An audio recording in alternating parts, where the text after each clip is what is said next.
মুরলির তারিখ 19 ডিসেম্বর 2024। মুরলির শিরোনাম, এই পুরুষোত্তম সঙ্গমযুগ হল ট্রান্সফার হওয়ার যুগ, তোমাদের এখন কনিষ্ঠ থেকে উত্তম পুরুষ হতে হবে। প্রশ্ন, বাবার সাথে সাথে কোন বাচ্চাদের মহিমা গাওয়া হয়? উত্তর, যারা টিচার হয়ে অনেকের কল্যাণ করার নিমিত্ত হয়, বাবার সাথে সাথে তাদেরও মহিমা গাওয়া হয়। করণ করাবনহার বাবা বাচ্চাদের দিয়ে অনেকের কল্যাণ করান, তাই বাচ্চাদেরও মহিমা হয়ে যায়। বলে থাকে, বাবা অমুকে আমার উপরে খুব দয়া করেছে, যার ফলে আমরা কি থেকে কি হয়ে গেছি। টিচার হওয়া ছাড়া আশীর্বাদ পাওয়া যায় না। ওম শান্তি। আত্মাদের পিতা তাঁর আত্মিক বাচ্চাদেরকে জিজ্ঞাসা করেন। তিনি বোঝানো আবার জিজ্ঞাসাও করেন। বাবাকে এখন বাচ্চারা জেনেছে। যদিও কেউ কেউ সর্বব্যাপীও বলে, কিন্তু তার পূর্বে তো বাবাকে জানতে হবে, তাই না? বাবাকে বাবাকে চিনে তারপর বলতে হবে যে বাবার নিবাস স্থান কোথায়। বাবাকে জানেই না তো তাঁর নিবাস স্থান কিভাবে জানবে? বলে দেয়, তিনি তো নাম রূপের থেকে পৃথক, অর্থাৎ তিনি নেই। তাহলে যে নেই, তাঁর থাকার জায়গা সম্বন্ধে কিভাবে চিন্তা করা যেতে পারে? বাচ্চারা, একটা তোমরা এখনই জানো। বাবা তো প্রথমে নিজের পরিচয় দিয়েছেন, তারপর তাঁর থাকার স্থান সম্বন্ধে বুঝিয়েছেন। বাবা বলেন, আমি তোমাদের এই রথের সাহায্যে পরিচয় দিতে এসেছি। আমি তোমাদের সকলেরই পিতা, যাকে পরম পিতা বলা হয়। আত্মাকে কেউই জানে না। বাবার নামরূপ দেশকাল যদি না থাকে, তাহলে বাচ্চারা কোথা থেকে আসবে? বাবাই যদি নামরূপের থেকে পৃথক থাকেন, তাহলে বাচ্চারা কোথা থেকে আসবে? বাচ্চারা যখন আছে, তখন অবশ্যই বাবাও আছেন। তাই একটা সিদ্ধ অর্থাৎ প্রমাণিত হয় যে তিনি নামরূপ থেকে পৃথক নন। বাচ্চাদেরও নামরূপ আছে, সে যতই সূক্ষ্ম হোক না কেন। আকাশ সূক্ষ্ম হলেও তার নাম তো আকাশ, তাই না? যেমন এই মহাশূন্য সূক্ষ্ম, তেমনি বাবাও খুবই সূক্ষ্ম।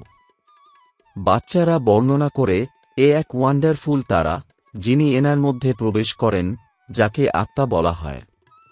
বাবা তো থাকেন পরমধামে, সে হল তাঁর থাকার স্থান। উপরে তো দৃষ্টি যায়, তাই না? আঙ্গুল দিয়ে উপরে ইশারা করে মানুষ স্মরণ করে। তাহলে যাকে স্মরণ করে, সে নিশ্চয়ই কোনো বস্তু নয়। পরম পিতা পরমাত্মা তো বলা হয়, তাই না? তাও নামরূপ থেকে পৃথক বলা, একে অজ্ঞানতা বলা হবে। বাবাকে জানা, একে জ্ঞান বলা হয়। তোমরা এও বুঝতে পারো যে আমরা পূর্বে অজ্ঞানী ছিলাম। বাবাকেও জানতাম না আর নিজেদেরও জানতাম না। এখন তোমরা বুঝতে পারো আমরা আত্মা, শরীর নই। আত্মাকে অবিনাশী বলা হয়, তাহলে অবশ্যই কোনো জিনিস, তাই না? অবিনাশী কোনো নাম নয়। অবিনাশী অর্থাৎ যার বিনাশ হয় না। তাহলে অবশ্যই কোনো বস্তু। বাচ্চাদের খুব ভালোভাবে বোঝানো হয়েছে, মিষ্টি মিষ্টি বাচ্চারা, যাদের বাচ্চা বাচ্চা বলা হয়, সেই আত্মারা হল অবিনাশী। একটা আত্মাদের বাবা পরমপিতা পরমাত্মা বসে বোঝান। এই খেলা একবারই হয়, যখন বাবা এসে বাচ্চাদের নিজের পরিচয় দেন। তিনি বলেন, আমিও হলাম পার্টধারী।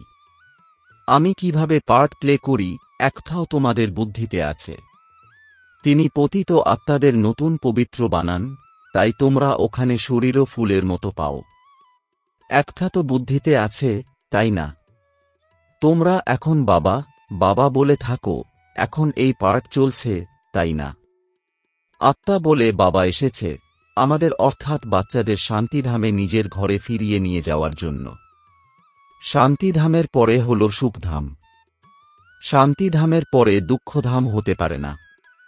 নতুন দুনিয়াতে সুখী সুখ বলা হয়। এই দেবীদেবতারা যদি চৈতন্য হতো, আর এদের যদি কেউ জিজ্ঞাসা করত যে তোমরা কোথায় থাকতে, তাহলে বলতো যে আমরা স্বর্গের অধিবাসী। এখন এই জড় মূর্তিরা তো তা বলতে পারবে না। তোমরা তো বলতে পারো, আমরা তো প্রকৃতপক্ষে স্বর্গে থাকা দেবীদেবতা ছিলাম, তারপর 84 জন্মের চক্র অতিক্রম করে এখন সঙ্গম যুগে এসেছি। এ হল ট্রান্সফার হওয়ার পুরুষোত্তম সঙ্গম যুগ। বাচ্চারা জানে যে আমরা অনেক উত্তম পুরুষ হই। আমরা প্রতি ৫,০০০ বছর অন্তর শতপ্রধান তৈরি হই। শতপ্রধান ও নম্বর অনুসারেই বলা হবে। তাই এই সম্পূর্ণ পাঠ আত্মাই পেয়েছে। অহম আত্মা অর্থাৎ আমি আত্মা, এই পাঠ পেয়েছি। আমি আত্মায় ৮৪ জন্ম গ্রহণ করি। আমি আত্মা উত্তরাধিকারী অর্থাৎ ওয়ারিশ, উত্তরাধিকারী সর্বদা পুত্রই হয়, কন্যা নয়। তাই এখন বাচ্চারা, একটা তোমাদের পাক্কা বুঝতে হবে যে আমরা সকল আত্মাই হলাম পুরুষ। সকলেই অসীম জগতের পিতার কাছ থেকে অবিনাশী উত্তরাধিকার পায়। লৌকিক জগতের বাবার কাছ থেকে কেবল পুত্ররাই উত্তরাধিকার পায়, পুত্রীরা নয়। এমনও নয় যে আত্মা সর্বদা ফিমেলই হয়। বাবা বোঝান যে তোমরা আত্মারা কখনো পুরুষ কখনো ফিমেলের শরীর ধারণ করো। এই সময় তোমরা সকলে হলে মেলস অর্থাৎ পুরুষ। সব আত্মারাই এক বাবার থেকে অবিনাশী উত্তরাধিকার পায়। সব বাচ্চারাই এখন বাচ্চা। সকলের বাবা হলেন এক। বাবাও বলেন, হে বাচ্চারা, তোমরা সকলেই মেলস। আমার আত্মিক সন্তান তোমরা। কিন্তু পার্ট প্লে করার জন্য মেল ফিমেল দুই চাই। তখনই মনুষ্য সৃষ্টির বৃদ্ধি সম্ভব। এই কথা তোমরা ছাড়া আর কেউই জানে না। যদিও বলে থাকে আমরা সবাই ভাই ভাই, তবুও বুঝতে পারে না। তোমরা এখন বলো, বাবা আমরা অনেকবার তোমার থেকে এই অবিনাশী উত্তরাধিকার নিয়েছি। একটা আত্মার পাক্কা হয়ে যায়। আত্মা অবশ্যই তার বাবাকে স্মরণ করে, ও বাবা, দয়া করো।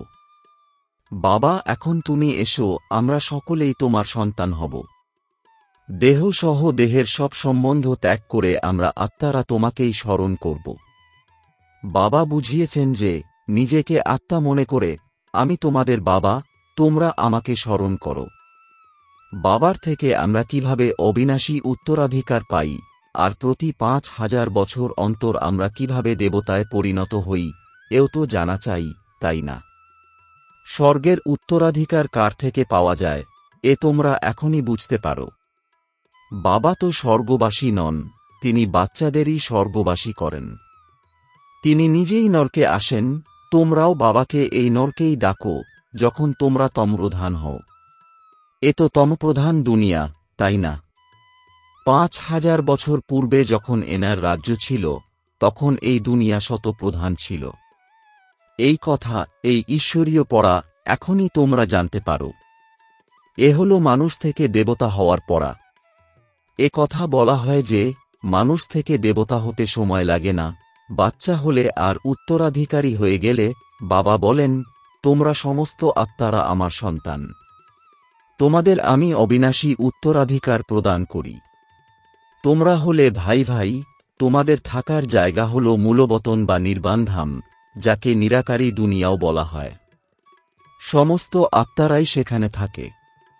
এই সূর্যচন্দ্রের থেকেও ওপারে তোমাদের সুইট সাইলেন্স ঘর আছে, কিন্তু ওখানে তো তোমরা একেবারেই থেকে যাবে না। ওখানে থেকে গিয়ে কি করবে? সে তো জড় অবস্থা হয়ে যাবে। আত্মা যখন পার্ট প্লে করে, তখনই চৈতন্য বলা হয়। আত্মা চৈতন্য, কিন্তু পার্ট প্লে না করলে তো জড় হয়ে গেল, তাই না? তোমরা যদি এখানে দাঁড়িয়ে পড়ো, হাত পা না চালাও, তাহলে জড় হয়ে গেলে, তাই না? ওখানে তো শান্তি স্বাভাবিক থাকে, আত্মারা যেমন জড় অবস্থায় থাকে। কিছুই পার্ট প্লে করে না ওখানে। শোভা তো পার্ট প্লে করাতেই, তাই না? শান্তিধামে কি শোভা হবে? আত্মা সুখ দুঃখের আভাসের ঊর্ধ্বে থাকে। কোনো পার্টি যদি প্লে না করে, তবে ওখানে থেকে কি লাভ? সবার প্রথমে সুখের পার্ট প্লে করতে হবে। প্রত্যেকেই প্রথমে পার্ট পেয়ে যায় অ্যাক্ট করবার জন্য। কেউ বলে, আমার তো মোক্ষ চাই। জলের বুদবুদে মিশে গেলাম, যেন আত্মা নেই। কোনো পার্ট না করলে তো জড় বলা হবে। চৈতন্য হওয়া সত্ত্বেও যদি জড় হয়ে পড়ে থাকে, তাহলে কি লাভ? সবাইকেই তো পার্ট প্লে করতেই হবে। মুখ্য পার্ট হিরো হিরোইনেরই বলা হয়ে থাকে। বাচ্চারা, তোমরা হিরো হিরোইনের টাইটেল পেয়ে থাকো।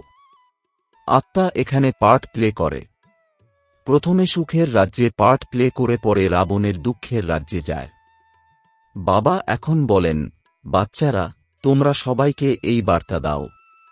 টিচার হয়ে অন্যদেরও বোঝাও। যারা টিচার হয় না তাদের পথ কম হবে। টিচার হওয়া ছাড়া কার আশীর্বাদ কিভাবে পাবে? কাউকে অর্থ দিলে খুশি তো হয়, তাই না? মনে মনে ভাববে যে কে আমাদের কত দয়া করছে, যে আমাদের কি থেকে কি তৈরি করে দিচ্ছে। এমনিতে তো এক বাবারই মহিমা করে, বাবা তুমি এই বাচ্চাদের দ্বারা আমাদের কত কল্যাণ করো। কারোর দ্বারা তো হয়, তাই না? বাবা হলেন করালনহার, তিনি তোমাদের দ্বারা করান। তোমাদেরও কল্যাণ হয়। তোমরা আবার অন্যদের কলম অর্থাৎ চারা গাছ লাগাও। যে যত সেবা করে সে তত উঁচু পদ পায়। রাজা হতে গেলে প্রজাও তো তৈরি করতে হবে।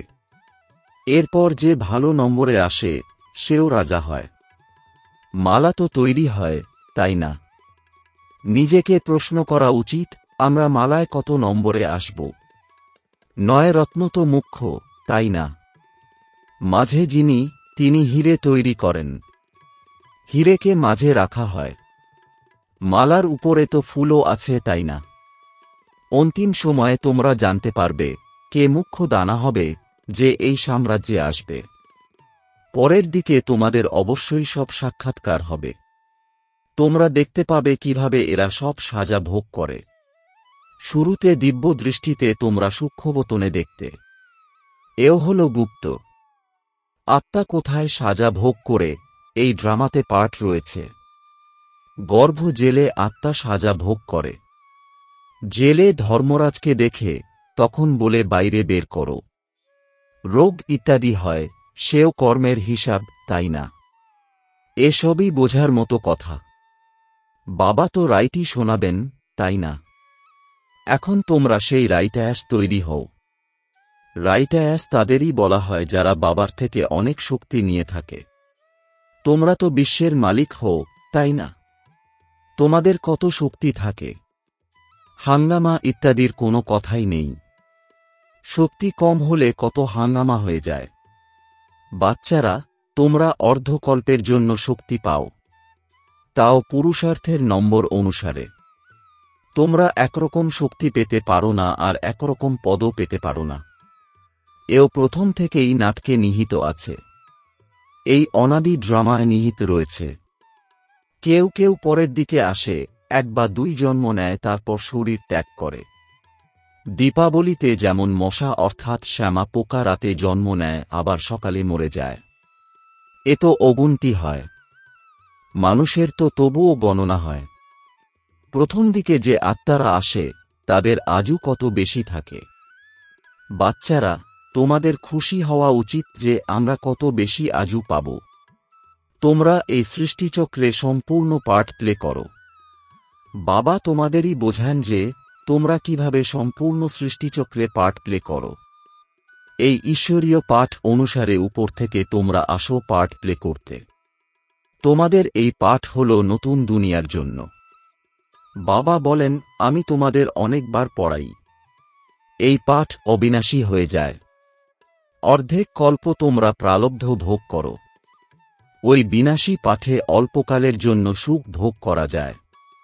এখন কেউ যদি ব্যারিস্টার হয় তাহলে আবার পরের কল্পে ব্যারিস্টার হবে। এও তোমরা জানো যে সকলের যেমন পাঠ তাই কল্প হতে থাকবে।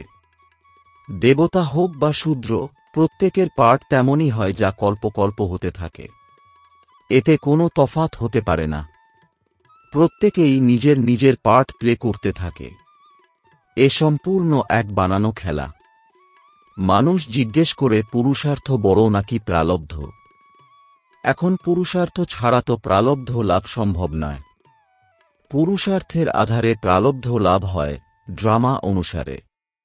তাই সম্পূর্ণ বোঝা এসে পড়ে এই ড্রামার উপরেই। কেউ পুরুষার্থ করে, কেউ আবার করে না। যদিও এখানে আসে, তবুও পুরুষার্থ না করলে প্রালব্ধ লাভ সম্ভব নয়। সম্পূর্ণ দুনিয়াতে যে একটি চলে, সবই পূর্ব নির্ধারিত ড্রামা। আত্মার মধ্যে আদি থেকে অন্ত পর্যন্ত প্রথম থেকেই এই পাঠ নিহিত রয়েছে। তোমাদের আত্মার মধ্যে যেমন ৮৪ জন্মের পাঠ রয়েছে, যেমন কখনো হীরে তুল্য হয়, কখনো আবার কড়ি তুল্য। এই সব কথা তোমরা এখনই জানতে পারো। স্কুলে যদি কেউ ফেল করে তখন তাকে বুদ্ধিহীন বলা হবে। ধারণা না হলে বলা হবে ভ্যারাইটি বৃক্ষ আর তার ভ্যারাইটি ফিচার্স। এই ভ্যারাইটি বৃক্ষের জ্ঞান বাবাই বোঝান। তিনি কল্পবৃক্ষের উপরেও বোঝান। বটবৃক্ষের উদাহরণও এর উপরে রয়েছে। এই শাখা প্রশাখার অনেক অনেক প্রসারিত। বাচ্চারা বুঝতে পারে আমাদের আত্মা হল অবিনাশী, এই শরীর তো বিনাশ হয়ে যাবে। আত্মাই ধারণা অর্জন করে, আত্মাই ৮৪ জন্মগ্রহণ করে, এই শরীর তো বদলে যায়। আত্মা একই থাকে, আত্মাই ভিন্ন ভিন্ন শরীর ধারণ করে পার্ট প্লে করে। এ তো নতুন কথা, তাই না? বাচ্চারা, তোমরা এখন এই জ্ঞান পেয়েছ। পূর্বকল্পেও এইভাবেই বুঝতে পেরেছিলে। বাবা এই ভারতেই আসেন। তোমরা সবাইকে ঈশ্বরীয় বার্তা দিতে থাকো, এমন কেউই থাকবে না যে এই বার্তা পাবে না। ঈশ্বরীয় বার্তা পাওয়ার অধিকার সবার। তারপর বাবার থেকে অবিনাশী উত্তরাধিকারও নেবে। তারা কিছু তো শুনবেই, কারণ তারাও যে বাবার সন্তান। বাবা বোঝান, আমি তোমাদের অর্থাৎ আত্মাদের পিতা। আমার কাছ থেকে তোমরা এই রচনার আদি মধ্য এবং অন্তকে জেনে এই পদ পাও, বাকি সবাই মুক্তিতে চলে যায়। বাবা তো সকলেরই সদগতি করান। মানুষ দিয়ে থাকে, অহো বাবা, তোমার লীলা। কি লীলা? কেমন লীলা? এ হল পুরানো দুনিয়া পরিবর্তনের লীলা। এ কথা তো জানা উচিত, তাই না? মানুষই তো জানবে, তাই না? বাচ্চারা, বাবা এসেই তোমাদের সব কথা বুঝিয়ে বলেন। বাবা হলেন নলেজফুল। তোমাদেরও নলেজফুল বানান। নম্বর অনুসারেই তোমরা তৈরি হয়ে থাকো। যারা স্কলারশিপ নেবে তাদেরকে নলেজফুল বলা হবে। আচ্ছা, মিষ্টি মিষ্টি প্রশিক্ষার্থী বাচ্চাদের প্রতি মাতাপিতা, বাপদাদার স্মরণের স্নেহসুমন আর সুপ্রভাত। আত্মাদের পিতা তাঁর আত্মারূপী বাচ্চাদেরকে জানাচ্ছেন নমস্কার। ধারণার জন্যে মুখ্য সার। ১. সদা এই স্মৃতিতে থাকতে হবে যে আমরা আত্মারা হলাম মেল, আমাদের বাবার থেকে সম্পূর্ণ অবিনাশী উত্তরাধিকার নিতে হবে। মানুষ থেকে দেবতা হওয়ার পাঠ পড়তে হবে এবং পড়াতে হবে। ২. সম্পূর্ণ দুনিয়ায় যা কিছু এক চলছে, সেসবই হল পূর্বরচিত ড্রামা, এতে পুরুষার্থ আর প্রালব্ধ দুই নির্ধারিত রয়েছে। পুরুষার্থ ছাড়া প্রালব্ধ লাভ সম্ভব নয়, এই কথা খুব ভালোভাবে বুঝতে হবে। বরদান, যে কোনো সেবা সত্যিকারের মন দিয়ে বা একাগ্রতা সাথে করে সত্যিকারের আধ্যাত্মিক সেবাধারী ভব। এর বিস্তার, যে সেবাই করা হোক তা প্রকৃত মন নিয়ে বা একাগ্রতার সাথে করলে তার ১০০ মার্কস প্রাপ্ত হয়।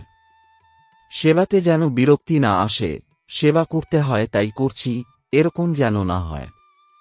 তোমাদের সেবা হলি ভিখারিকে রাজা বানানো, সবাইকে সুখ প্রদান করা, আত্মাদেরকে যোগ্য আর যোগী বানানো, অপকারীর উপরে উপকার করা, সঠিক সময়ে প্রত্যেকের সাথ বা সহযোগ দেওয়া, এইরকম সেবা যারা করে তারাই হল সত্যিকারের আধ্যাত্মিক সেবাধারী।